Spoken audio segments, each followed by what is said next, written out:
আসসালামু আলাইকুম। আজকে যদিও শুক্রবার, যতই চেষ্টা করি এই দিনে কাজ না রাখার জন্য, তবুও আমার প্রিয় রিটেলার ভাইদের আবদার আমি কখনোই ফেলতে পারি না। যেমন গতকাল কাজ শেষ করে বাসায় ফেরার পর রাত প্রায় 10টা বাজে খিলপাড়া বাজারে হাসান ভাই বেশ কিছু ফিটিংস আর অল্প কিছু পাইপের অর্ডার দেয়, আর সেটা আজকেই ডেলিভারি করতে বলে। তাই শুক্রবার হওয়া সত্ত্বেও সকাল সকাল বের হয়ে চলে আসি আমার ডিলার পয়েন্ট রাসেল স্যানিটারিতে। ডিলার পয়েন্টে বসে প্রথমে ওনার অর্ডার করা পণ্যের বিল রেডি করে নেই। যেহেতু আজকে শুক্রবার, আমার ডিলার পয়েন্ট খোলা থাকবে জুম্মার নামাজের আগ পর্যন্ত, তাই ডেলিভারি করার কাজে আমি নিজে একটু সময় দিলে পণ্যগুলো তাড়াতাড়ি ডেলিভারি করা সম্ভব হবে। তাই গোডাউনে এসে ওনার অর্ডার অনুযায়ী সলভেন্ট সিমেন্ট বের করে নিয়ে অন্য গোডাউন থেকে ফিটিংস গুলো বের করি। আর অনেক রিটেলের ভাইরা অনেক সময় আমাকে নির্দিষ্ট একটা টাইম বেঁধে দেন ডেলিভারি করার ক্ষেত্রে, যদিও এটা আমার পক্ষে সবসময় মেনটেন করা সম্ভব হয় না। কেন সম্ভব হয় না সেটাও বলছি। একটা মেমোতে অনেক ধরনের পণ্যের অর্ডার থাকে, আর মাশাআল্লাহ আমার ডিলার রাসেল স্যানিটারির প্রত্যেকটা প্রোডাক্টের জন্য আলাদা আলাদা গোডাউন আছে। হিসাব করলে মোটামুটি 15টারও বেশি ওনার শুধু গোডাউন ঘর আছে। তাই একটা মেমোর সকল পণ্য মেলাতে মোটামুটি কয়েকটা গোডাউন থেকে সেই পণ্যগুলো সংগ্রহ করতে হয়। সাথে ওনার স্টাফদের অন্যান্য কাজও থাকে,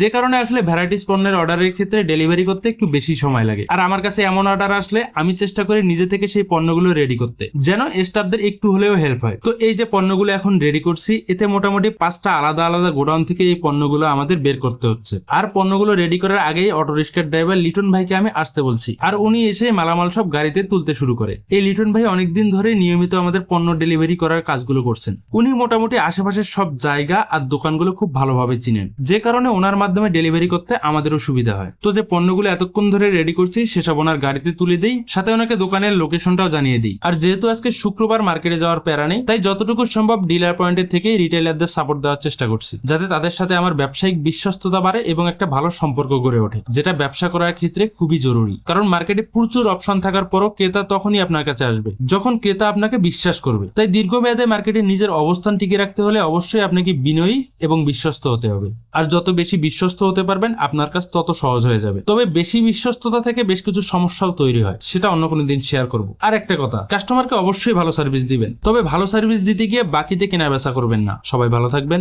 আল্লাহ হাফিজ।